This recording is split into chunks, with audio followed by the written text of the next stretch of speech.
Hello, and I am here to show off my very first art trading card book. Very excited. This is done for a Harry Potter craft swap, and the challenge was Order the Phoenix, and they had to be ATCs, and I could have done either just an ATC swap, meaning I would have made a set of cards and with a group of people swap them, like one to each person. Um, and instead I did the book, just I don't know why. I just thought I would. Why not? And so what I did is I picked, I think, eight um, scenes or eight moments that I wanted to capture, um, and that is what I tried to do. And then I bound them together in a book that I made, and I'm pretty excited about it. It's not perfect. It definitely next time I do this, my cat does not approve of me being on the computer and not playing with her. Um, Next time I do it, I definitely know what to do better, but I'm pretty happy with it. So this is the book. If you see, it is bound together with these book clips, and they're gold colored, which is fun. So what I did for the binding, this is actually made of scrapbook paper, and it is a piece of cardboard-esque scrap paper, which I cut into a square. I covered it with this kind of fake leather-looking scrapbook paper that's pretty cool. And then in order to cover up the seams, I used this other piece of scrapbook paper on the back. And unfortunately, this is coming up a little bit, and I need to probably almost even just take it off and redo it. But it's the same front and back. This one stays down a little bit better, so it turned out looks pretty cool. So that is the book, and then when you open it, you will find, oh, that's the back side, so you'll find nothing. When you open it, the very first one is a Dumbledore card, and it comes from one of the earlier chapters, the hearing at Ministry of Magic, and the quote is, "Witness for the defense, Albus Percival Wulfric Brian Dumbledore," said a quiet voice from behind Harry, who turned his head so fast he cricked his neck. One of my trading partner, one of her favorite characters is Dumbledore, so I knew I needed to do a Dumbledore card. And so here is Albus Percival Wulfric Brian Dumbledore. That's pretty good times. Go in his little pocket. The next one, we're skipping ahead to Detention with Umbridge, and unfortunately that side is coming up. I just need to reglue some of the stuff. And it was, she handed him a long, thin, black quill with an unusually sharp point. "I want you to write, I must not tell lies," she told him softly. I made my quill purple, mainly because I was going to make it pink, since Umbridge is all about the pink.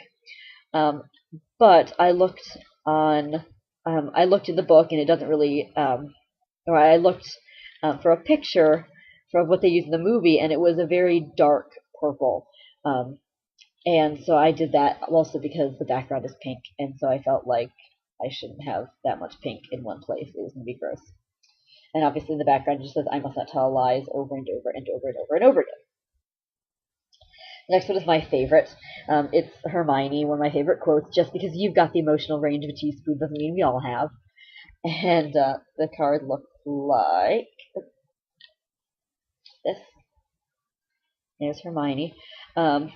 Her sweater turned out much more orange and yellow than maroon and yellow, but I had a very small range of colored pencils, so I made do with what I had. Next one, because she likes Ron, and so I'm assuming that she also enjoys the Weasleys, I made one for Christmas on the Closed Ward. Witches and wizards in lime green robes were walking up and down the rows, asking questions and making notes on clipboards like Umbridge's. Harry noticed the emblem embroidered on their chests, a wand and bone crossed, which is the emblem of St. Mungo's Hospital. So I made a St. Mungo's Hospital for Magical Maladies and Injuries visitor card, since we are going, of course, to visit Mr. Weasley.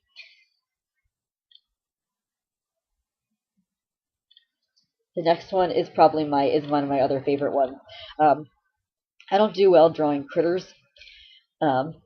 Actually, the only thing that I can really draw decently are females, which is sad. But I wanted to do Dobby because one of her other favorite characters is Dobby, and I loved in Order of the Phoenix. He doesn't make a lot of He doesn't make a ton of appearance, but he does paint a picture for Harry for Christmas, and that is my take on Dobby's painting. Unfortunately, mine probably looks better than his did, and I only say that because the quote that goes along with this is, "What's that supposed to be anyway?" asked Fred, squinting at Dobby's painting. "Looks like a gibbon with two black eyes." Well, I don't know what a gibbon looks like, but I don't know that it looks like that. Whatever. So I thought he looked cute. So she likes Ron, and I really didn't want to try to draw Ron. I'm not a big Ron fan, but I also just don't draw guys well, like I said. So instead, I have him represented here with an Accio brain.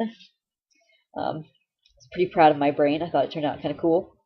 And this was from in the Order of the Phoenix at the end when they're in the Ministry of Magic, and he's been hexed or cursed, and he stupidly sees the tank full of braids, and he says "Accio brain," and it attacks him. Um, so that one is for a moment it seemed suspended in midair. Then it soared toward Ron, spinning as it came, and what looked like ribbons of moving images flew from it, unraveling like rolls of film. It was very creepy. I don't really want to get attacked by tentaculous brains. And then the last one is Voldemort, because I love me some Voldemort, and also because I needed another card. And so I kind of copied the illustration that goes along with that chapter at the end when he's dueling Dumbledore, so it was not my original. But I made some tweaks to it, and there is Voldemort dueling with Dumbledore, and the quote is, "For a moment it seemed Dumbledore had won, but then the fiery rope became a serpent which relinquished its hold upon Voldemort at once and turned, hissing furiously, to face Dumbledore." And that is all of them. So when they close up, they look like so. And it's kind of simple, but I'm still loving this scrapbook paper. So that is my first ATC card book, and hopefully I will make others in the future because it was quite a bit of fun. I find that I really enjoy working on that small medium. It's about 3.5 by 2.5 inches. Um, the cards, and so that's pretty good size for me. So that is that, and I've got some still pictures that I will put up on my blog, and that is it.